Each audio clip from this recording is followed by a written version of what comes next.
Olá, meu amigo, sejam muito bem-vindos. Por aqui, professor Felipe Molinar. E nesse vídeo, pessoal, eu separei 11 mentiras mais contadas durante uma entrevista na área de engenharia. Pessoal, essa ideia de contar quais são aquelas mentiras que o candidato, porventura, traga durante o processo, ela serve para que você avalie essas questões e justamente não cometa essas gafes, porque o recrutador ele já conhece isso, ele já é uma pessoa treinada, uma pessoa que tem experiência em relação a esse tipo de mentira. Então, pessoal, não caia na gafe, no erro de contar uma mentira durante a entrevista de emprego, ok, pessoal? Então vamos lá. A primeira dica de mentira que o pessoal conta é sobre os dados pessoais, como a idade, ou estado civil, ou endereço, filhos. Então, isso aqui, pessoal, se você muitas vezes quer a questão de idade, muitas vezes tem um processo seletivo, o pessoal coloca uma idade inferior, ou em alguns casos, avaliando o contexto, talvez para uma vaga mais sênior, coloca uma idade um pouquinho maior do que aquela atualmente que a pessoa, que o candidato tem. Uma outra questão sobre o estado civil, muitas vezes o pessoal tem medo, receio de ser casado, então coloca muitas vezes solteiro. Então essas questões são preocupantes. É uma mentira que é contada e ela se torna, pessoal, um empecilho, um problema, porque o recrutador, ele percebendo esse tipo de mentira, justamente, pessoal, você vai estar eliminado daquele processo. Um outro ponto também é a questão sobre filhos. Se você tem filhos, vai ter que assumir lá que tem filhos. Por que isso, pessoal? Porque se você disser que não tem filhos e chega na hora e tem um, ou dois ou três, enfim, o recrutador vai ter desclassificado o processo seletivo. Então é importante que você seja transparente naquele momento da entrevista para que durante o seu aceite naquela vaga, naquela posição, você não tenha maiores problemas. A segunda, pessoal, mentira muito contada é a questão do domínio de uma linguagem técnica. Por exemplo, pessoal, uma linguagem técnica extremamente comum na área da engenharia e que não precisa de grandes, eu diria, habilitações, é o programa da Microsoft de planilhas, que é o Excel. Então, é uma das ferramentas que o engenheiro precisa ter um domínio, um conhecimento aprofundado, porém, muitos colocam que não dominam todas as ferramentas, ou em alguns casos o pessoal coloca que domina totalmente a ferramenta do Excel, e aí vem na hora de uma entrevista proporcionar alguns elementos, algumas mentiras ali, dizendo que sabe fazer relatório de planilhas, custos, produtividade, indicadores, os chamados dashboards e outras questões. Então, pessoal, esse é um ponto. Outro são os programas de simulação, de desenho na área, por exemplo, de gestão, de exemplo, um Power BI e outros tantos na área, talvez da hidráulica, pessoal da engenharia elétrica, com programas de redes elétricas, instalações hidrossanitárias. Então, tem uma variedade de itens que o pessoal diz que domina, porém não consegue detalhar nem na entrevista, muito menos o currículo na parte de habilidades não diz isso. Então, lembra, pessoal, uma questão nesse segundo ponto é que tudo aquilo que você colocou no currículo como habilidade, como experiência, você tem que primeiro ser verdade e o segundo, você tem a capacidade de refletir, de relatar na entrevista. Uma terceira mentira muito contada é a questão do conhecimento em uma língua estrangeira. Por exemplo, aquela pessoa que diz que tem um nível básico de inglês, na entrevista, no currículo, já vira um nível intermediário. Quem tem um nível intermediário já vira um nível avançado. E quem tem um nível avançado, ele diz que já é fluente.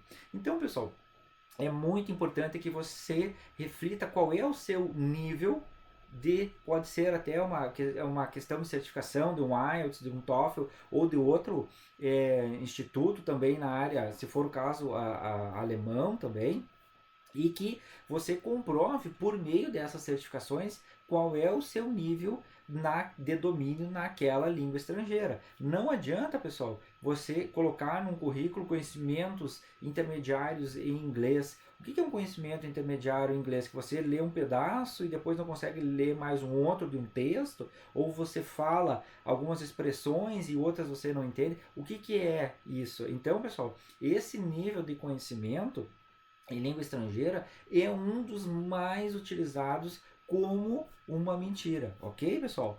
O próximo, nesse item, que é importante que cuide, aqui eu chamo atenção específico para isso, por isso que eu trago essa ilustração.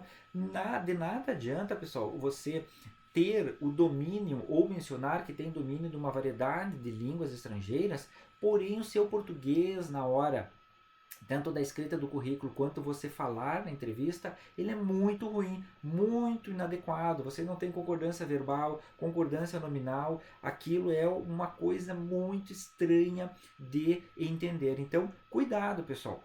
Além de você ter um domínio de uma língua estrangeira, no caso de profissionais da área de engenharia, que é uma área técnica, o inglês e o alemão são as línguas mais que tem o maior domínio e maior interesse na área, até o inglês ainda mais. No caso, de nada adianta você ter essas experiências e o seu português ser horrível, não ter um conhecimento suficiente e adequado para escrever talvez um e-mail, escrever um relatório e assim sucessivamente, ok, pessoal? Seguindo, quarta dica que o pessoal usa como mentira é a questão da experiência profissional, pessoal. Por que isso? Muitos candidatos, eles mentem em relação a questões da experiência. Muitas vezes, aquele período que ele passou, por exemplo, 30 dias numa empresa, aquilo se torna como ele virou lá um gerente de uma área, um líder de equipe, um líder de projeto, e muitas vezes ele sequer participou de um determinado projeto. Então, ele não participou do projeto e ele ainda se intitula como líder daquele tipo de projeto, porque o projeto teve uma melhoria em um indicador, por exemplo, de produtividade, ou teve uma entrega adequada para um setor de qualidade. Então isso se torna uma mentira na área de experiência. E lembra, pessoal, todas as suas experiências, elas devem estar relatadas no currículo e você tem que colocar na parte de experiência, não necessariamente só onde você trabalhou, mas quais foram os resultados quantitativos que você obteve naquela vaga. Seguindo, pessoal, um outro item também relacionado à questão da experiência é uma delas, ou você aumenta ou você inventa as chamadas responsabilidades, as tuas atribuições num cargo ou numa função anterior. Então, aquilo que eu disse, muitas vezes a questão de projeto, você participou somente numa parte talvez de um custo, talvez numa área de manutenção e daqui a pouco já se coloca como coordenador, como gerente, gestor daquele tipo de projeto. Então cuidado em esse tipo de mentira colocada tanto no currículo quanto na hora da entrevista, pessoal. A sexta mentira muito contada, e essa aqui, pessoal, ela se reflete na questão da língua estrangeira, porque muitos utilizam que dominam uma certa língua, vamos pegar o caso como exemplo do inglês, e o pessoal menciona que já fez intercâmbios, já participou de eventos internacionais, mas nunca teve um certificado, nunca teve uma imagem, nunca teve nada que comprovasse que aquela pessoa esteve justamente naquela posição que ela está dizendo, naquele país, naquele congresso, naquele evento científico, naquele intercâmbio. Enfim, pessoal, esse é um ponto que o entrevistador ele gosta também de aprofundar, justamente porque se você está mencionando que conhece um dado país, ou você tem uma fluência numa língua, por exemplo, no inglês, cuide, pessoal, que se a descrição da vaga ela está pedindo fluência num nível em inglês, possivelmente uma das etapas é que você tenha uma entrevista ou formal em inglês, ou muitas vezes aquelas entrevistas não agendadas, mas que você vai ter que falar nessa língua estrangeira. Então, essa questão tanto de língua, conhecimento de língua estrangeira e conhecimento de países ou de algumas regiões importantes, é importante que você tenha justamente o conhecimento, ok, pessoal? O sétimo ponto, a sétima mentira muito contada, é a questão da graduação ou da sua formação acadêmica. Por que isso? Muitos relatam que tem, eu possuo um curso técnico em mecânica, um eletrotécnico, um técnico em automação e controle, técnico em refrigeração industrial. Então, esses são alguns exemplos na área técnica e outros são aqueles que não concluíram ainda uma graduação e já se submetem no currículo como graduado. Em alguns casos, dependendo da descrição da vaga, o pessoal coloca também pós-graduação. Uma das mais tradicionais pós-graduação, a nível de especialização, que o pessoal utiliza mentir no currículo e na entrevista, é a pós-graduação em Engenharia de Segurança do Trabalho, que é uma das pós que, além de ela fornecer uma habilitação profissional para atuação na área de segurança e engenharia do trabalho, ela também é muito requisitada no contexto empresarial para cuidar de todas essas questões das NRs e envolvendo a saúde e a integridade física do trabalhador. Então, isso aqui, pessoal, é importante que você cuide esse período de entrada e de saída da graduação e que não tenha períodos problemáticos aqui e que você tenha que preencher esse espaço com uma mentira. Uma oitava mentira muito contada é a questão tanto de eu estudei numa universidade conceituada ou eu trabalhei numa empresa renomada. Isso, em muitos casos, na ideia do candidato, isso pode galgar alguma posição futura ou um impacto perante o recrutador. Só que lembra, pessoal, um dos detalhes nessas questões de conceituada, de renome, é que na maioria dos casos os recrutadores eles estão buscando habilidades. Então, de nada adianta você ter estudado ou trabalhado numa empresa de renome e você não ter um conjunto de habilidades e de resultados disponíveis no momento da entrevista para mencionar para aquela situação. Então isso aqui, pessoal, eu não só diria como uma mentira, mas é uma fraude que vai te prejudicar naquele momento da entrevista. Uma nona mentira muito contada é sobre a prática de hobbies. Muitas vezes a pessoa ela é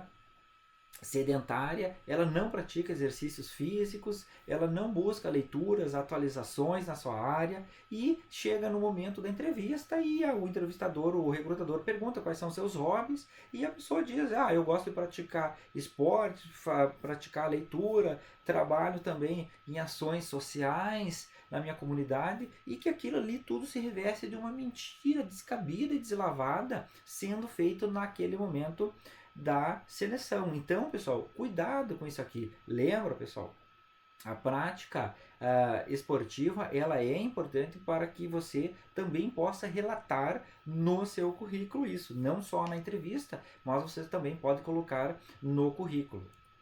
A décima, e é uma das também, um dos itens importantes aqui que o pessoal menciona como mentira, é a omissão de doenças crônicas. Uma delas, pessoal, diabetes, hipertensão ou cardiopatias. Por que isso? Porque em muitos casos, o que você tem é que se uma pessoa talvez com algum tipo desse tipo de doença crônica, ele vai utilizar talvez a questão do plano de saúde da empresa, ou ele vai ter que buscar muito atendimento médico e vai faltar ao trabalho. Então isso aqui são questões que um conjunto de empresas elas também pensam nesses itens. Não tem nada de preconceito para um lado ou para o outro, mas é importante que você seja transparente no momento da fala com o recrutador sobre essas questões, desde que, e aqui eu faço um parênteses, uma observação, dizendo que desde que seja perguntado a você sobre essa questão específica, se você possui algum tipo de doença crônica, ok? E a última, pessoal, para nós fecharmos aqui, é a questão da mentira sobre os motivos de demissão de empregos anteriores. Aqui, pessoal, uma das respostas mais comuns quando a pessoa é perguntada, o candidato é perguntado do porquê saiu do emprego anterior, uma das respostas é porque puxaram meu tapete, porque a empresa não entendeu o meu desenvolvimento de projetos, porque aquele ambiente era ruim, porque aquele ambiente não fornecia possibilidades de crescimento. Mas eu pergunto, pessoal, essas questões são itens que você está denegrindo a empresa anterior que você trabalhou, e imagina só, o recrutador escutando isso, ele vai imaginar, bom, se essa pessoa, se esse candidato, ele está aqui na minha frente agora, sendo entrevistado, e ele está falando mal de uma outra empresa, se ele sair desta empresa atual, que ele possa vir a ser contratado, e depois ele vai para uma outra entrevista, ele vai falar mal dessa empresa atual. Então isso aqui são itens que eu digo, não fale mal do seu ex-trabalho, do seu ex-local de trabalho, ok? Pessoal, então 11 dicas aqui bacanas. Deixe nos comentários alguma dúvida que você porventura tenha, curta, compartilhe, se inscreva no canal e até o próximo vídeo.